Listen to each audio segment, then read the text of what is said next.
সুমন, সুমন, কি হয়েছে? আমি মেডিকেলে চান্স পাইছি। আলহামদুলিল্লাহ, আমি অনেক খুশি হয়েছি। এই সব কিছু সম্ভব হয়েছে আপনার জন্য। আপনি না থাকলে কিচ্ছু হতো না।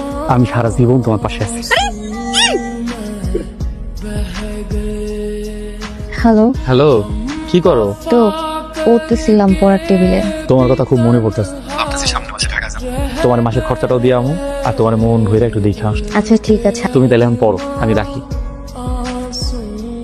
আয়শা, জি। Happy birthday. বাহ, এটা তো সুন্দর আর স্মার্ট অনেক। এমন করে আর কত কষ্ট করবা? বিয়ে করে বউটা ঢাকা শহরে পাঠাই দিছো। ঘরের বউরে এত পড়াশোনা করানো ঠিক না। দেখবা একদিন তোমার মূল্যই করবো না। বউ শিক্ষিত হয়ে যখন উড়াল দিব তখন বুঝবা। রেনু যা কইলো এগুলো যদি সত্যি হয়, আমি কখনো ভাবতেই পারিনি তোমার মতো সুন্দর হ্যান্ডসাম একটা ছেলে আমার জীবনে আসবে। কি হয়েছে তোমার? কি আর হবে? বিজনেসের জন্য 7 লক্ষ টাকা লাগবে। আচ্ছা, তুমি একটা কাজ করতে পারো, তুমি একটা ব্যবস্থা করতে পারো। কিন্তু কোনো কিন্তু না আয়শা, তুমি একটাবার টাকা ব্যবস্থা করে দাও, আমাদের লাইফ একদম সেফ। ঠিক আছে, আমি দেখি। আচ্ছা ঠিক আছে, তুমি যদি আমাকে টাকাগুলো না দিতে না, আমি তো রেস্টুরেন্ট বিজনেস শুরুই করতে পারতাম না। আপনি এখানে? সেটা তো নিজের চোখেই দেখি। কি পোশাক পরে আসছেন কন্ত? এখানে এখনো বন্ধুরা আছে। বলে তোমার কি কইতেছো আয়শা? আপনি নিজের একটু দেখেন, আপনার সাথে কোনো দিক দিয়ে আমার যাই। আমার ভুল হয়ে গেছে। এখন জানি এখানতে এনতে সোজা গ্রামে যাবেন। আমি আর কখনো এখানে আসবো না। ভালো থেকো আয়শা।